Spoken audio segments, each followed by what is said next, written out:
رب زدني علما رب زدني علما. الحمد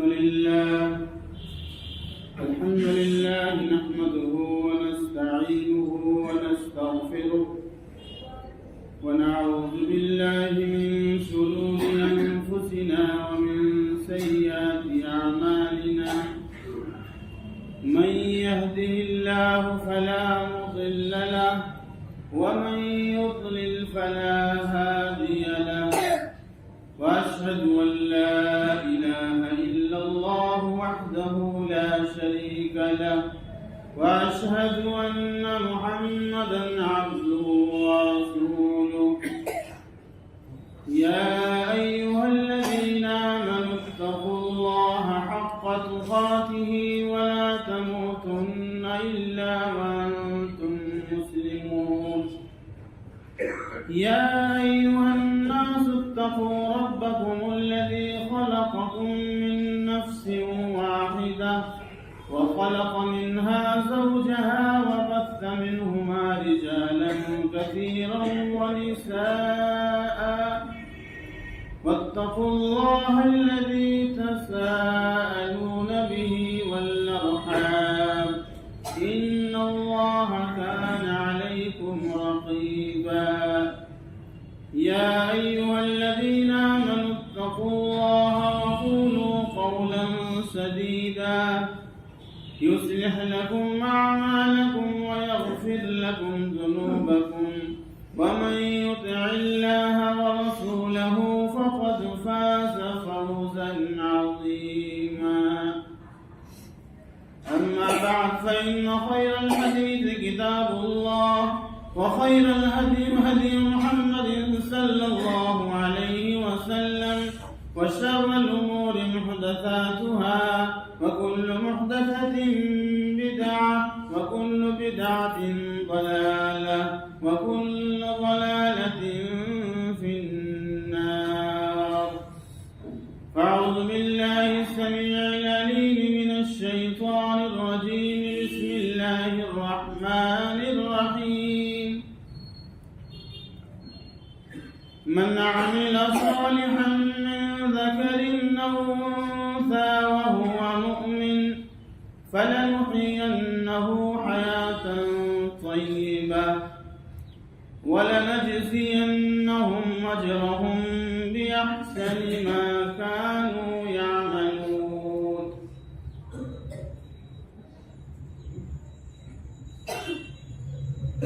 واجب الاحترام سامعین کرام، خواتین اسلام، معزز بھائی دوستو، جس طرح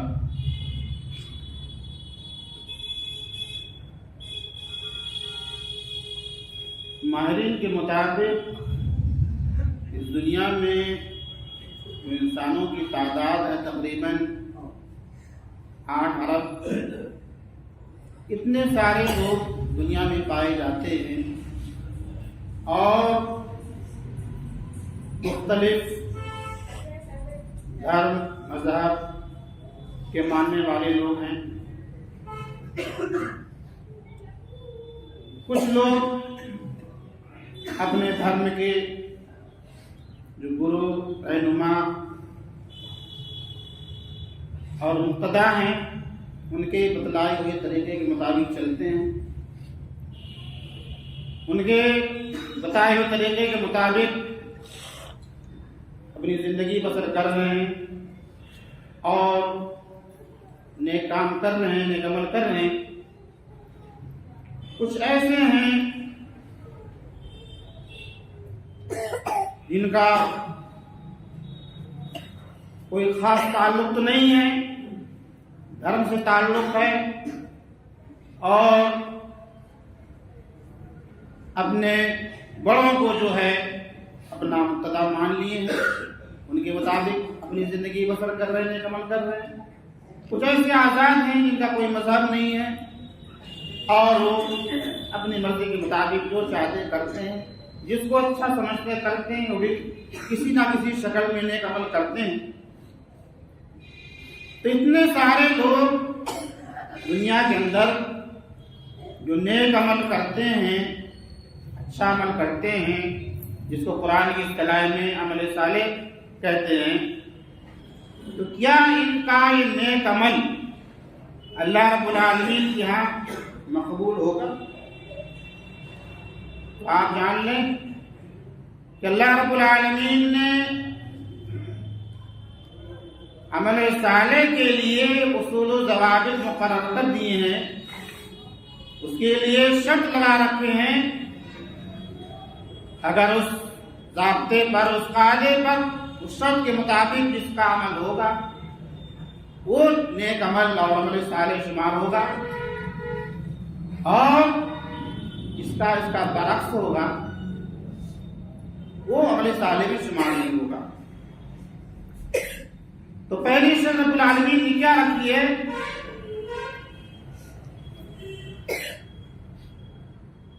ان الذین آمنوا وعملوا الصالحات، عمل صالح سے پہلے قرآن میں ہر جگہ ایمان والا ہونا ضروری ہے، ایمان، اور اس کے بعد عمل صالح، حتیٰ کہ اسی پر اختتام زندگی کا، آدمی کی موت ایمان کی حالت میں، اس میں جو کیا گیا سب کچھ ہے وہ نیک عمل شمار ہوگا۔ آپ نے کیا کیا، برا جی کیا ہوگا، اس کا حساب الگ سے ہوگا، لیکن جو آپ نیک عمل کے نام سے کیے ہیں، عمل صالح کے نام سے کیے، یہ نیک عمل شمار ہوگا۔ تو یہاں تقریباً 6 کروڑ لوگ اسے چھٹ گئے ہیں اس وقت کی بات کر رہے ہیں، اور جو 2 ارب 6 ارب لوگ چھٹ گئے اسے جو غیر مسلم، اور باقی 2 جو ارب ہیں بیش وہ مسلمان ہیں۔ تو اب اس آیت کی تناظر میں دیکھیے، تفسیر میں، کیا اتنے مسلمان جو اس وقت دنیا میں ہیں صحیح معنوں میں مسلمان ہیں کہ نہیں ہیں؟ وہ جو نیک عمل کرتے ہیں ان کا یہ نیک عمل، عمل صالح، اللہ رب العالمین کی ہاں کے معنوں میں مقبول ہے کہ نہیں مقبول ہے؟ تو جو خطبہ مسنونہ کے بعد آیت کریمہ میں نے تلاوت کی ہے سورہ نحل کی ہے، آیت 97،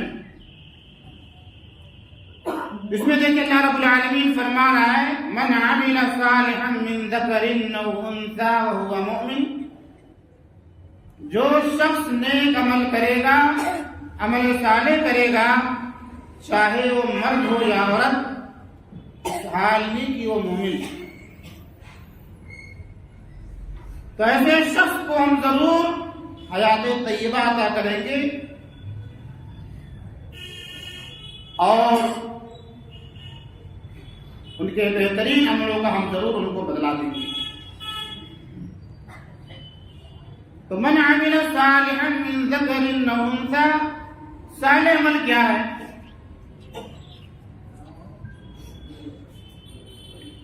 علامہ ابن القیم فرماتے ہیں، دیگر مفسرین،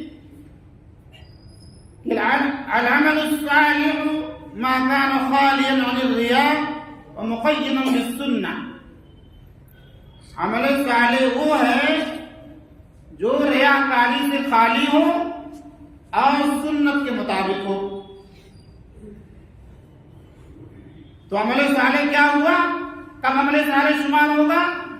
جب ایمان کی حالت میں وہ عمل کیا جائے اور وہ عمل ریاکاری سے خالی ہو، نبی کریم صلی اللہ علیہ وسلم کے سنت کے مطابق ہو، تو وہ عمل صالح ہوگا تاکہ آپ کی نوجسی پر واقع ہو، تو ایسا عمل صالح کہلائے گا۔ آپ دیکھ لیجئے کتنے لوگ ہیں اپنے آپ مسلمان کہلاتے ہیں، کتنے فرقوں میں مسلکوں میں بٹے ہوئے ہیں، کیا اس تاریخ کے اندر اس آیت میں لوگ کتنے لوگ شمار ہوتے ہیں؟ آپ خود اپنا اندازہ کیجئے، ہمیں کسی کی کہنے کی تخصیص کی ضرورت نہیں ہے۔ آج اپنے ملک میں دیکھ لیجئے لوگ بہت پریشان نظر آ رہے ہیں، خاص کر کے SIR کا فارم بھرنے کے لیے، پور کرنے کے لیے، کہ ہو سکتا ہے کہ NRC سے نافذ ہو جائے، تو جس کا نام آ گیا وہ سمجھو کہ جہاں وہ آباد ہے اپنے مسکن میں وہیں رہے گا، مستقل رہے گا، اور انہیں باقی پریشانیاں ہو سکتی ہیں۔ ایسے اللہ رب العالمین انسانوں کے متنبع کیا ہے کہ تمہارے باپ آدم علیہ السلام جنت سے آئے ہیں اور ہم آدم علیہ السلام کی اولاد ہیں، ہمارا ابھی مسکن جنت ہونا چاہیے، لیکن چونکہ ہم گھر سے باہر ہو گئے ہیں، اب دوبارہ ہمیں اس گھر میں جانے کے لیے بہت سارے شرائط سے گزرنے پڑیں گے، بہت سارے اعمال کرنے پڑیں گے۔ تو یوں سمجھیں کہ اللہ رب العالمین نے ہم کو جو زندگی عطا فرمائی ہے، ہم اچھے سے اچھا صحیح ڈھنگ سے اپنا فارم بھروا لیں۔ ہمیں کسی انسان کی ضرورت نہیں ہے، نہ خود بننے کی ضرورت ہے۔ اللہ رب العالمین کے کارندے متعین ہیں، فرشتے متعین ہیں، آپ جیسے اچھا فارم بھروا لیں۔ جب آپ کا فارم صحیح ہوگا، لسٹ میں فائنل لسٹ میں نام آ جائے گا، وہی لوگ جنت داخل ہوں گے۔ رب العالمین نے فرمایا تِلْكَ الْجَنَّةُ الَّتِي نُورِثُ مِنْ عِبَادِنَا مَنْ كَانَ تَقِيًّا، ہم اس جنت کا ایسے لوگوں کو وارث بنائیں گے جو متقی پرہیزگار ہوں گے۔ تو متقی کون ہوگا؟ ایمان نہ لا اللہ پر، نہ رسول پر، نہ کتابوں پر، نہ فرشتوں پر، نہ آخرت پر، تو ایسا متقی ہو سکتا کبھی؟ تو ایسا آدمی جو صحیح معنوں میں اللہ اس کے رسول کے اطاعت کرے، اپنی زندگی رسول کے بتائے ہوئے طریقے کے مطابق گزارے، ایسا ہی آدمی متقی پرہیزگار ہو سکتا ہے۔ تو رب العالمین نے فرمایا من عمل صالحا من ذکر او انثی، جو شخص نیک عمل کرے گا، عمل صالح کرے گا، چاہے مرد ہو عورت۔ اللہ رب العالمین نے یہاں مرد کا ذکر پہلے کیا ہے، عورت کا ذکر بعد میں کیا ہے۔ ویسے شرعی احکام میں، تمام دینی احکام میں مرد اور عورت سب برابر ہیں۔ جیسے نماز آدمی کے لیے فرض ہے، ایسے عورت کے لیے فرض ہے۔ جیسے روزہ مرد کے لیے فرض ہے، ایسے عورت کے لیے بھی فرض ہے۔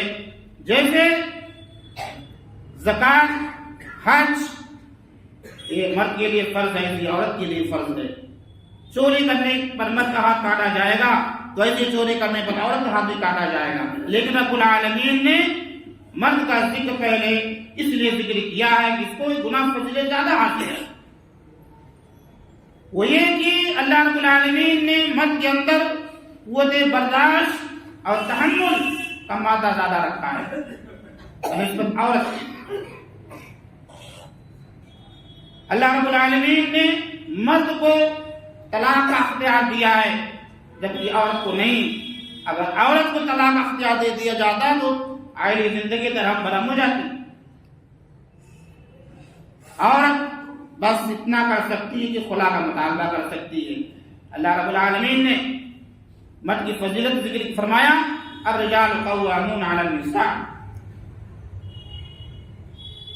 مرد کسی ملک کا، کسی صوبے کا حکمراں بن سکتا ہے، کسی ملک کا بادشاہ بن سکتا ہے، لیکن عورت اسلام کے اندر کسی ملک کی سربراہی، کسی صوبے کی سربراہی نہیں کر سکتی ہے۔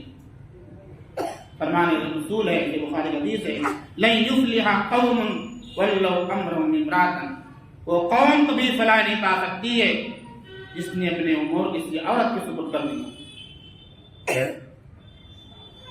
لیکن بعض جگہ، ایک جگہ اللہ رب العالمین نے سورہ شورا کے اندر یہاں مرد کا ذکر پہلے کیا ہے، اور سورہ شورا کے اندر عورت کا ذکر پہلے کیا ہے۔ فرمایا رب کائنات نے للہ ملک السماوات والارض یخلق ما یشاء یہب لمن یشاء اناثا ویہب لمن یشاء الذکور او یزوجہم ذکرانا واناثا۔ زمین و آسمان کی بادشاہت اللہ رب العالمین کے لیے، وہ جو چاہتا پیدا کرتا ہے، جس کو چاہتا بیٹی لیتا ہے۔ یہاں رب العالمین نے بیٹی کا ذکر پہلے فرمایا ہے، جس کو چاہتا ہے بیٹی یا بیٹی ہی عطا کرتا ہے، جس کو چاہتا ہے بیٹے ہی بیٹا عطا کرتا ہے، جس کو چاہتا ہے دونوں عطا، بیٹے اور بیٹا دونوں عطا فرماتا ہے، اور جسے چاہتا ہے کچھ نہیں دیتا۔ تو اللہ رب العالمین نے یہاں اس لیے ذکر فرمایا پہلے عورت کا۔ آپ عرب کا ماحول جانتے تھے کہ ان کے یہاں بچی کی پیدائش ہوتی تو ان کے لیے بہت ہی باعث نموار سمجھا جاتا تھا۔ وَإِذَا بُشِّرَ أَحَدُهُم بِالْأُنثَىٰ ظَلَّ وَجْهُهُ مُسْوَدًّا وَهُوَ كَظِيمٌ، جب ان میں سے کسی کو بیٹے کی خوشخبری، بیٹی کی خوشخبری سنائی جاتی تو ان کے چہرے سیاہ پڑ جاتے، دن بھر غمگین نظر آتے، لوگوں سے اپنا چہرہ چھپائے پھرتے۔ لیکن رب العالمین نے یہاں پہلے عورت کا ذکر کر کے اللہ رب العالمین نے عورت کے مقام اور عظمت کو واضح فرمایا ہے۔ جو شخص نیک عمل کرے گا، چاہے مرد ہو یا عورت، وَهُوَ مُؤْمِنٌ، اس حال میں کو مومن ہونا ضروری ہے۔ تو یہ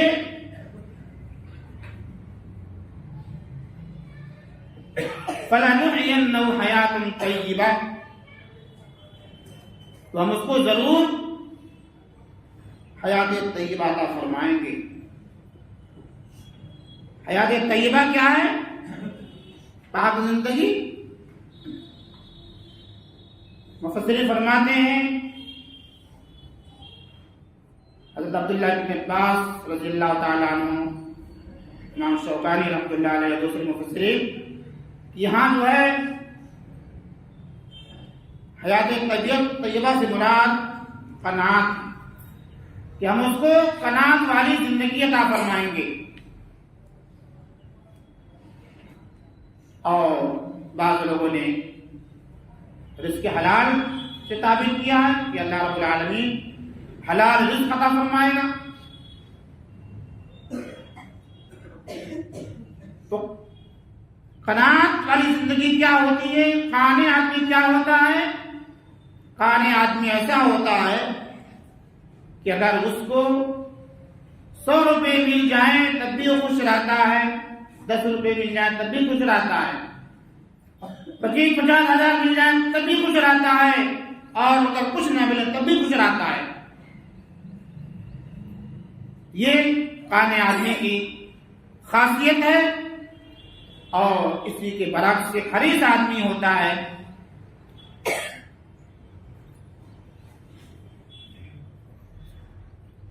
حریص آدمی کیا ہوتا ہے کہ وہ اس کو کوئی بھی غزل پہنچتی ہے تو وہ بے صبرا ہو جاتا ہے، جزا فضا پکڑنے لگتا ہے، بول بول پکڑنے لگتا ہے، اور ہمیشہ 99 چکر میں پڑا رہتا ہے۔ چمڑی چڑی جائے دمڑی نہ جائے، اس کا مصداق ہوتا ہے۔ لیکن قانع آدمی